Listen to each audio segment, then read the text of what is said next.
ఇంటి బయట సార్ నేను నా భార్య పిల్లలు ఉన్నాం. ఇక్కడ వద్దన అటాక్ అవుతుంది. మాకు టాక్స్ వస్తున్నాయి, దయచేసి మాకు ప్రొటెక్షన్ ఇవ్వండి అని 100 చేయడం జరిగింది. ఆ నైట్ కూడా సిఐ గారు పంపించి మమ్మల్ని ఇంటి బయటికి రమ్మన్నారు. నేను మేమెందుకు సార్ ఇంటి బయటికి రావాలని క్వశ్చన్ చేసి మీరు రాలేదు. ఆ నెక్స్ట్ రోజు మార్నింగ్ కూడా పోలీసులు ఉన్నారు. నేను షూటింగ్ వెళ్ళడం జరిగింది, నేను ఇక్కడ ఉండడం జరిగింది.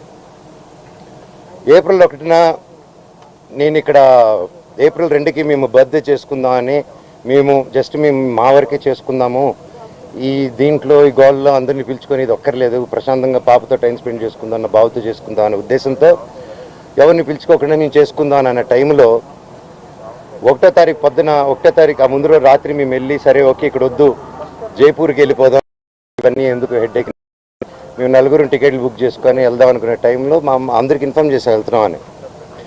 నేను వారం ముందు కూడా మా అమ్మగారికి కూడా క్లియర్గా చెప్పేశాను, నాకు విష్ణుకి ఏం కావాలో అన్నీ చేసుకోమనమ్మా, నాకు అక్కడ లేను. నేను నా వైఫ్ నా భార్య కూతురి బర్త్డే సందర్భంగా మేము ప్రియాంప్ ఇచ్చేస్తాం, మాకు మీ ఆస్తి లేదు. ఇది ఆస్తి గొడవే కాదు, మా నాన్నగారికి ఎప్పుడో పెట్టేశాను, నాకు ఆస్తి వద్దు నాన్న, మీది ఆస్తి వద్దు, కానీ పిల్లల భవిష్యత్తుకి మీకు సంబంధం లేదు. అది దట్ ఈస్ ఎందుకంటే స్టూడెంట్స్ నమ్ముకొని వచ్చారు, వాళ్ళు నమ్ముకొని వచ్చారు, అక్కడ స్టార్ట్ అయ్యేంత దూరం వచ్చింది. అది ఈరోజు నాకు ఆశ్చర్యం ఏంటంటే సిఐ గారు మీరు ఇక్కడ ఉండట్లేదు కదా అన్నాడు నాతో. సార్ అయితే మార్చి 27 మీకు ఫోన్ చేశాను కదా సార్, ఇక్కడే కదా ఉన్నాను, మీరే కదా ప్రొటెక్షన్ ఇచ్చారంటే సైలెంట్ ఉంటాడు. ఆయన స్క్రీన్ షాట్స్ రికార్డింగ్స్ అన్నీ కూడా మీకు ఇమ్మన్నాడు, ఆయన పర్మిషన్స్తో మీకు ఇవ్వబోతున్నాను.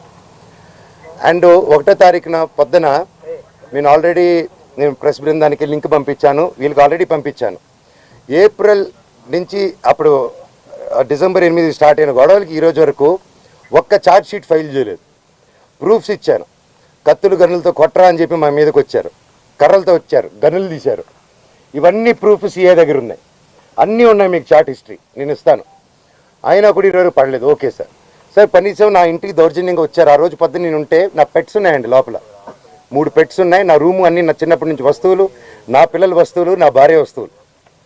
అంటే ఒక మగాడు నేను ఊరిలో ఉన్నప్పుడు లేని ధైర్యం, నేను ఊరు దాటిన వెంటనే జైపూర్కి పాపనెత్తుకొని వీడు పాప బర్త్డే బిజీలో ఉంటాడు, ఈ టైంలో కొట్టొచ్చని కేవలం విష్ణు ప్లాన్ వేసుకొని తెల్లారుజామున ఏప్రిల్ 1 5:40కి ఇదే రోడ్లో ఉన్న కెమెరా సీసీటీవీ, మా ఇంట్లోనే సీసీటీవీలు, వాళ్ళు ఫేమస్ కదా, పోయినసారి గొడవ అయినప్పుడు వాళ్ళు నా మీద కంప్లైంట్ వేసి వాళ్ళే సీసీటీవీ దాచిపెట్టారు.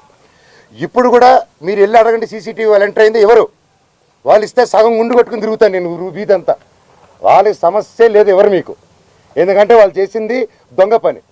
నంబర్ 1, కమిషనర్ గారు బైండ్ ఓవర్ని క్రాస్ చేశారు, మల్టిపుల్ టైమ్స్ క్రాస్ చేశారు. జనరేటర్లో షుగర్ పోయడం దగ్గర నుంచి, మా వాళ్ళని కొట్టడం దగ్గర నుంచి, వాటర్ పంపులు ఇంటికి కట్ చేయడం, పగులు కొట్టడం నుంచి, కరెంటు కట్ చేయండి ఆ ఇంటికి అని చెప్పడం నుంచి, ప్రతి ఒక్కటి ఈ మనోజ్ గారి దగ్గర ప్రూఫ్స్ ఉన్నాయి. వాళ్ళ దగ్గర ఒక్క ప్రూఫ్ మనోజ్ మీద తప్పని చెప్పమానండి, నేను సాక్షాత్ అందరి కాళ్ళ మీద పడి నేను సారీ అడుగుతాను. ఒక్క ప్రూఫ్ చూడుకుని పోనీ నేను ఆస్తి అడిగినట్టే ఒక్క ప్రూఫ్ చూపిమానండి. మీకు ఆన్ గోయింగ్ ఇష్యూ బయటికి రమ్మన్నారు. నేను మేమెందుకు సార్ ఇంటి బయటికి రావాలని క్వశ్చన్ చేసి మీరు రాలేదు. ఆ నెక్స్ట్ రోజు మార్నింగ్ కూడా పోలీసులు ఉన్నారు. నేను షూటింగ్ వెళ్ళడం జరిగింది, నేను ఇక్కడ ఉండడం జరిగింది.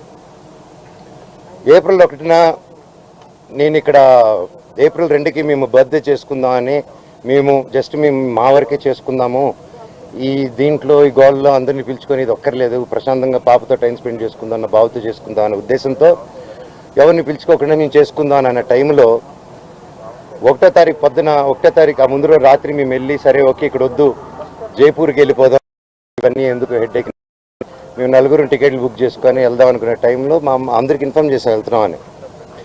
నేను వారం ముందు కూడా మా అమ్మగారికి కూడా క్లియర్గా చెప్పేశాను, నాకు విష్ణుకి ఏం కావాలో అన్నీ చేసుకోమనమ్మా, నాకు అక్కడ లేను. నేను నా వైఫ్ నా భార్య కూతురి బర్త్డే సందర్భంగా మేము ప్రియాంప్ ఇచ్చేస్తాం, మాకు మీ ఆస్తి లేదు. ఇది ఆస్తి గొడవే కాదు, మా నాన్నగారికి ఎప్పుడో పెట్టేశాను, నాకు ఆస్తి వద్దు నాన్న, మీది ఆస్తి వద్దు, కానీ పిల్లల భవిష్యత్తుకి మీకు సంబంధం లేదు. అది దట్ ఈస్ ఎందుకంటే స్టూడెంట్స్ నమ్ముకొని వచ్చారు, వాళ్ళు నమ్ముకొని వచ్చారు, అక్కడ స్టార్ట్ అయ్యేంత దూరం వచ్చింది. అది ఈరోజు నాకు ఆశ్చర్యం ఏంటంటే సిఐ గారు మీరు ఇక్కడ ఉండట్లేదు కదా అన్నాడు నాతో.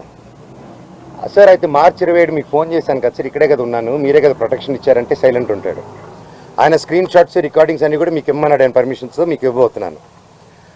అండ్ 1వ తారీఖున పొద్దున నేను ప్రెస్ బృందానికి లింక్ పంపించాను, వీళ్ళకి ఆల్రెడీ పంపించాను. ఏప్రిల్ నుంచి అప్పుడు డిసెంబర్ 8 స్టార్ట్ అయిన గొడవలకి ఈరోజు వరకు ఒక్క ఛార్జ్ షీట్ ఫైల్ చేయలేదు. ప్రూఫ్స్ ఇచ్చాను, కత్తులు గన్నులతో కొట్టరా అని చెప్పి మా మీదకి వచ్చారు, కర్రలతో వచ్చారు, గనులు తీశారు. ఇవన్నీ ప్రూఫ్ సీఏ దగ్గర ఉన్నాయి, అన్నీ ఉన్నాయి, మీకు చాట్ హిస్టరీ నేను ఇస్తాను. అయినా కూడా ఈరోజు పడలేదు. ఓకే సార్, సార్ కనీసం నా ఇంటికి దౌర్జన్యంగా వచ్చారు. ఆ రోజు పొద్దున్న నేను ఉంటే నా పెట్స్ ఉన్నాయండి లోపల, 3 పెట్స్ ఉన్నాయి. నా రూము అన్నీ నా చిన్నప్పటి నుంచి వస్తువులు, నా పిల్లల వస్తువులు, నా భార్య వస్తువులు.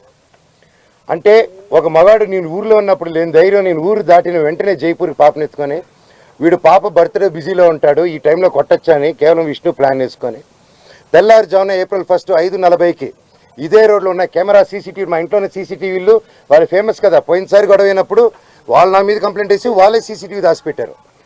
ఇప్పుడు కూడా మీరు వెళ్ళి అడగండి సీసీటీవీ వాళ్ళు ఎంటర్ అయింది ఎవరు, వాళ్ళు ఇస్తే సగం గుండు కొట్టుకుని తిరుగుతాను నేను వీధంతా. వాళ్ళకి సమస్య లేదు ఎవరు మీకు, ఎందుకంటే వాళ్ళు చేసింది దొంగ పని. నంబర్ 1, కమిషనర్ గారు బైండ్ ఓవర్ని క్రాస్ చేశారు, మల్టిపుల్ టైమ్స్ క్రాస్ చేశారు. జనరేటర్లో షుగర్ పోయడం దగ్గర నుంచి, మా వాళ్ళని కొట్టడం దగ్గర నుంచి, వాటర్ పంపులు ఇంటికి కట్ చేయడం, పగలు కొట్టడం నుంచి, కరెంటు కట్ చేయండి ఆ ఇంటికి అని చెప్పడం నుంచి, ప్రతి ఒక్కటి ఈ మనోజ్ గారి దగ్గర ప్రూఫ్స్ ఉన్నాయి. వాళ్ళ దగ్గర ఒక్క ప్రూఫ్ మనోజ్ మీద తప్పని చెప్పమనండి, నేను సాక్షాత్ అందరి కాళ్ళ మీద పడి నేను సారీ అడుగుతాను. ఒక్క ప్రూఫ్ చూడుకుని పోనీ నేను ఆస్తి అడిగినట్టు ఒక్క ప్రూఫ్ చూపిమనండి. వాళ్ళు చెప్పేది ప్రతిదీ అబద్ధం. ఏప్రిల్ 1వ తారీఖున దౌర్జన్యంగా 30-40 కార్లు, ఆ వీడియో కూడా ఇచ్చాను మీకు, 30-40 కార్లు ఇదే వీధిలో వచ్చి మా సెక్యూరిటీ గేట్లు దూకి స్టంప్స్లో బూతులు మాట్లాడి నా సెక్యూరిటీని కొట్టి 3 గంటల వరకు బంధించారు లోపల. నేను 100కి చేశా, పోలీస్కి చేశా, సార్ కమిషనర్ గారికి చేశా, డీసీపీ గారితో మాట్లాడారు మా వైఫ్, సార్ ఇలా అయ్యింది, పెట్స్ ఉన్నాయి, అన్నీ పగలగొడుతున్నారు, మా వస్తువులన్నీ లోపల, నా రూమ్ వస్తువులన్నీ పగలగొట్టేశారు. నా బాబు ఫొటోస్, నా పాప ఫొటోస్, చిన్నప్పటి నుంచి ఉన్న వస్తువులు, నా పాప కోసం ఉన్న చిన్న చిన్న నగలు మేము బర్త్డే కోసం కొనుక్కున్నట్టువి ప్రతిదీ పగలగొట్టి ఎక్కడేసారో కూడా తెలియట్లేదు. నా కారు, నా 2016లో కొనుక్కున్న నా కారు టో చేసుకొని ఆల్మోస్ట్ 9 ఇయర్స్ కారు, నాకు చిన్న నేను పాత వస్తువులు అన్నీ ఎత్తి పెట్టుకుని ఉంటానండి, నేను అవే వాడుకుంటూ ఉంటాను. అండ్ నాకు ఆ షోకులు లేవు. అది తీసుకొచ్చి ఆ కారుని టో చేసుకొని తీసుకొచ్చేసి వెళ్ళిపోయి ఆ రోడ్డు మీద వదిలేరు. నా మా వైఫ్ కారు మినీ కూపర్, దాన్ని టో చేసుకొని తీసుకొచ్చి ఆ గ్రౌండ్లో వదిలేరు. ఆ గ్రౌండ్లో వదిలి అక్కడ ఖర్చీపులు కట్టుకొని రౌడీ షీటర్లు అందరూ దిగి దగ్గరుండి దాన్ని టో చేసుకొని మళ్ళీ తీసుకెళ్ళి అక్కడ వదిలేరు. ఇవన్నీ గురువారెడ్డి గారికి, అవునా ఇంత గలీజ్గా ఎందుకు చేస్తున్నారు, ఇది బాగాలేదు మనోజ్ గారు అని చెప్పి సీఏ గారు చాలా ఫీల్ అవుతున్నారు, కానీ యాక్షన్ తీసుకోలేదు. నేను వెళ్ళండి సార్ మా వాళ్ళు